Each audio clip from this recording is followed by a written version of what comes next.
अस्सलाम वालेकुम क्लास। अब हम चैप्टर 10 का थ्योरम नंबर 10.1.3 स्टार्ट करेंगे।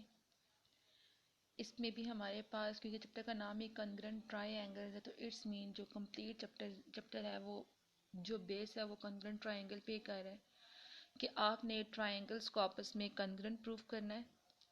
अब इसमें कहते हैं इन अ कोरोस्पोंडिंग्स ऑफ टू ट्रायंगल्स अब देखो कॉन्ग्रुएंट ट्रायंगल, जब तक हमारे पास टू ट्रायंगल्स नहीं होंगी तो हम उसको कॉन्ग्रुएंट ट्रायंगल प्रूव नहीं कर सकते। हमारे पास टू ट्रायंगल होंगी, हम उनकी क्या चेक करेंगे, कोरोस्पोंडिंग्स चेक करेंगे। अब इसमें क्या कह रहे हैं जो आपने प्रूव करना है, इसमें आपको गिवन जो है वो कहते हैं if three side of one triangle और कॉन्ग्रुएंट की थ्री साइड जो हैं वन ट्रायंगल की और कॉन्ग्रुएंट टू द कोरोस्पोंडिंग किसकी, three side of the other मतलब सेकेंड ट्रायंगल है, क्योंकि आपको कितनी ट्रायंगल गिवन है, टू ट्रायंगल गिवन है। तो इसमें वो कहते हैं कि अगर three side of one triangle are congruent to the corresponding three side of other triangle, तो हमने ये प्रूफ करना है यहाँ से लेकर यहाँ तक हमारा जो था वो हमें गिवन है, और यहाँ से लेकर यहाँ तक जो है वो हमने क्या करना है, प्रूफ करना है। अब इसमें हमें क्या कहते हैं कि if two triangle then the two triangle are congruent, दोनों जो ट्रायंगल हम ड्रॉ करेंगे वो भी आपस में क्या है, कॉन्ग्रुएंट है। अब सबसे पहले हम दो ट्रायंगल ड्रॉ कर लेते हैं।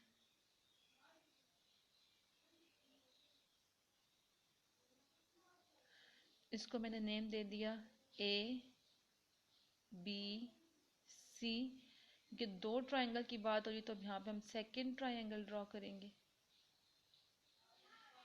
D E F.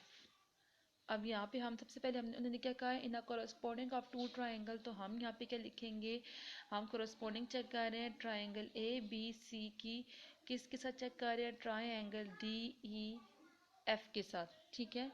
अब कहते हैं कि three sides of one triangle are content to the corresponding three side. इसका क्या मतलब है कि हमारे, तो अब हम अगर हम बात करें, सबसे पहले तो हमने जो थ्योरम की फर्स्ट स्टेटमेंट थी उसके अकॉर्डिंग हमने लिख दिया कि जो ट्रायंगल ए बी सी की करस्पॉन्डिंग्स हमने चेक करनी है ट्रायंगल डी ई एफ से। ठीक है। In corresponding of two triangle in a triangle A B C की ट्रायंगल डी ई एफ के साथ हमने चेक करनी है। नेक्स्ट अब हमारी जो बात है वो कहते हैं कि if three sides of one triangle are congruent to the other corresponding three sides of other, तो अब हम इसका मतलब हम कहते हैं कि जो ए बी साइड है वो डी ई साइड के कॉन्ग्रुएंट है, जो बी सी साइड है वो कॉन्ग्रुएंट है ई एफ साइड के, और जो ए सी साइड है वो कॉन्ग्रुएंट है डी एफ एफ साइड के। इसका क्या मतलब है, क्योंकि दोनों ट्रायंगल की तीनों साइड्स आपस में कॉन्ग्रुएंट है, तो जिस साइड पे आप जो भी देखोगे तो आप वो ट्रायंगल की साइड उस ट्रायंगल की साइड के कॉन्ग्रुएंट ही होगी। सबसे पहले हम यहाँ पे जो गिवन है हम लिखते हैं कि जो अगर हम ए बी साइड की बात करते हैं तो जो ए बी साइड है वो अपनी ही डी ई साइड के क्या होगी, कॉन्ग्रुएंट होगी। तो ए बी साइड किसकी कॉन्ग्रुएंट होगी, डी ई साइड के। नेक्स्ट अगर हम बात करते हैं बी सी, तो बी सी किसके कॉन्ग्रुएंट होगा, ई एफ के। तो बी सी जो है वो कॉन्ग्रुएंट होगा किसके, ई एफ के। और नेक्स्ट हम बात करते हैं तो ए सी है और ए सी कॉन्ग्रुएंट होगा किसके, डी एफ के। तो हम यहाँ पे लिखेंगे जो ए सी साइड है वो कॉन्ग्रुएंट है किसके, डी एफ साइड के। नेक्स्ट अब हमने यहाँ तक हमारा गिवन कंप्लीट हो गया। ठीक है। नेक्स्ट हमने प्रूफ क्या करना है, then the two triangles are congruent, जो दोनों ट्राइंगल्स हैं वो आपस में क्या है, कॉन्ग्रुएंट है। तो हम यहाँ पे क्या लिखेंगे, triangle A B C congruent है ट्रायंगल डी ई एफ के। ठीक है, ये हमने प्रूफ करना है। अब हम अगर हम बात करते हैं तो अब हमें इसमें कुछ कुछ हमने इसको प्रूफ भी तो करना है, तो उसके लिए हम कहते हैं कि अब देखो दोनों ट्रायंगल देख के हम कह सकते हैं कि दोनों ट्रायंगल आपस में कॉन्ग्रुएंट है, उनकी साइड्स आपस में कॉन्ग्रुएंट है, तो ट्रायंगल भी आपस में कॉन्ग्रुएंट होगी।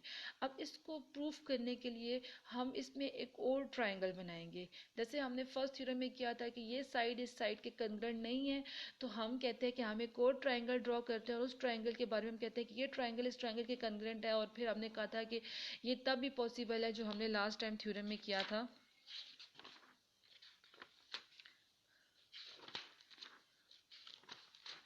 कि हमने कहा था कि ये तब भी पॉसिबल है जब डी और एम जो है वो सेम पॉइंट पे लाई करेंगे, तब भी हमारे पास जो हमने कंस्ट्रक्शन की थी उस कंस्ट्रक्शन के बारे में यही कहा था कि जो डी और एम पॉइंट है वो सेम पॉइंट पे लाई करेंगे, तब भी हम जाके हम कह सकते हैं कि ये तीनों की तीनों ट्राइंगल आपस में क्या है, कॉन्ग्रुएंट है। तो अब हम इस थ्योरम में भी सेम टू सेम हम ऐसा ही करेंगे।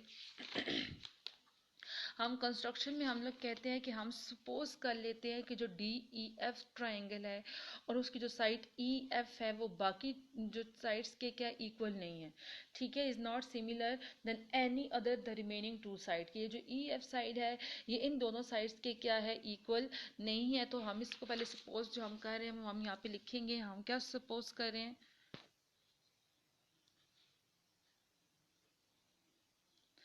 suppose that in triangle DEF the side हम ले रहे हैं,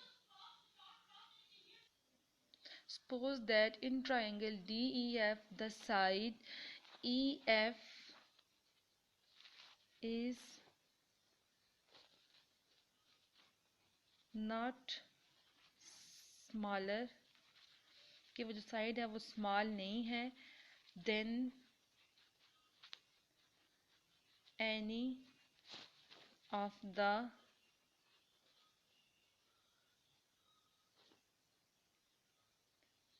remaining two side on EF। अब हम क्या करते हैं, हमने कहा कि जो हमने डी ई एफ ट्राइंगल लिया और जो उसकी साइड ई एफ है वो स्मॉलर नहीं है उसके अदर टू साइड से, मतलब ये साइड ई एफ जो है, जो साइड ई एफ है वो ग्रेटर है अदर टू साइड्स के। तो हमने कहा कि अब हम क्या करते हैं कि हम ई एफ पे कंस्ट्रक्ट करते हैं, ई एफ पे हम कंस्ट्रक्ट करते हैं ट्राइंगल, एक ट्राइंगल कंस्ट्रक्ट करते हैं और उस ट्राइंगल का नाम हम रखते हैं एम ई एफ, इन विच सबसे पहले हम एक ट्राइंगल ड्रॉ कंस्ट्रक्ट कर लेते हैं। यहाँ पे हम ट्राइंगल कंस्ट्रक्ट करते हैं, चलो मैं ना ट्राइंगल जो कंस्ट्रक्ट करती हूँ वो डॉटेड लाइन से करती हूँ, ठीक है। मतलब ये ट्राइंगल कंस्ट्रक्ट में भी ध्यान रखना है कि जिसका ये पॉइंट है सेम इसी तरह यहाँ पे भी ये सेम पॉइंट आ रहा, तो वो मैंने इक्वल रखने के लिए तो मैंने यहाँ पे रख के चेक कर लिया कि वाकई मेरा इक्वल आ रहा है। पर अब इस लाइन को हम इस लाइन के साथ क्या कर देंगे, ज्वाइन कर देंगे। अब हमने क्या किया, एक ट्राइंगल एम ई एफ को क्या किया, कंस्ट्रक्ट किया, ठीक है। क्योंकि हम कंस्ट्रक्शन में काम कर रहे हैं तो मैंने कोशिश की कि ये जो मैं काम है वो डॉटेड लाइन से ही करूँ ताकि आप लोगों को इजीली समझ आ सके कि ये हमने कंस्ट्रक्शन में काम किया है, ठीक है, समझ आई। अब हम यहाँ पे लिखेंगे in triangle D M E F in which जो एंगल है एफ ई एम पे जो लाई कर है वो कॉन्ग्रुएंट है एंगल बी के।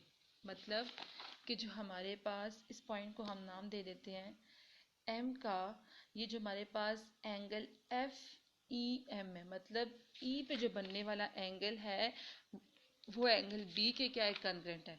तो ई पे जो बनने वाला एंगल है वो एंगल बी के जो है वो कॉन्ग्रुएंट है, ये हमने लिख दिया। उसके बाद हम लिखते हैं कि जो हमारे पास एन एम ई साइड है वो कॉन्ग्रुएंट है ए बी। मतलब जो हमने यहाँ पे एम ई साइड ली है वो साइड ए बी की करनी। अब देखो हमारे पास इस ट्रायंगल की ये साइड तो कह रहे हैं ना स्मॉल नहीं है, तो अब हमने जो नई ट्रायंगल बनाई उसकी भी तो हम करस्पॉन्डिंग इस ट्रायंगल से चेक करेंगे।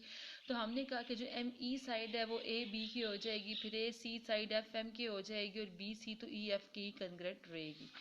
अब हम यहाँ पे ये ड्रॉ किया, उसके बाद हम कहते हैं ज्वाइन, हम करते हैं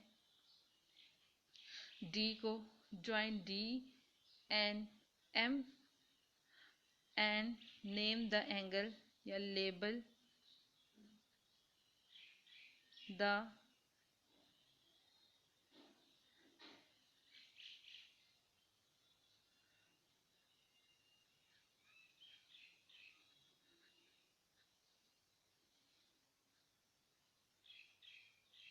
कि हमने जो ट्रायंगल के जो एंगल है उनको हमने 1 2 3 4 लेवल किया। अब हम यहाँ पे करेंगे ज्वाइन, हम ज्वाइन करेंगे डी को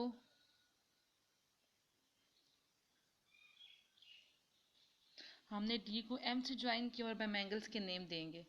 इधर एंगल बनाया तो 1 का नेम दे दिया, इधर एंगल को हमने 2 का नेम दे दिया, इधर एंगल को हमने 3 का नेम दे दिया और इस साइड वाले एंगल को हमने 4 का नेम दे दिया। हमने क्या किया कि हमने ट्रायंगल जो कंस्ट्रक्शन की थी उसमें हमने कहा कि जो ई एफ है वो स्मॉलर नहीं है अदर टू साइड के, तो हमने क्या किया एक और ट्रायंगल ड्रॉ कर ली एफ ए एम।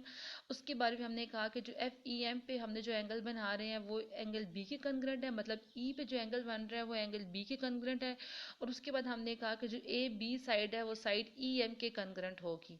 नेक्स्ट हमने क्या किया कि हमने डी को ज्वाइन कर दिया एम के साथ। उसके बारे में हमने कहा कि जो वन साइड है, जो ये वाली साइड है वो एंगल 4 के, नो सॉरी, हमने एंगल्स के नेम दे दिए। हमने एंगल्स के नेम क्या दिए, 1 2 3 4। तो यहाँ तक अभी हमारा गिवन प्रूफ और कंस्ट्रक्शन कंप्लीट हुआ।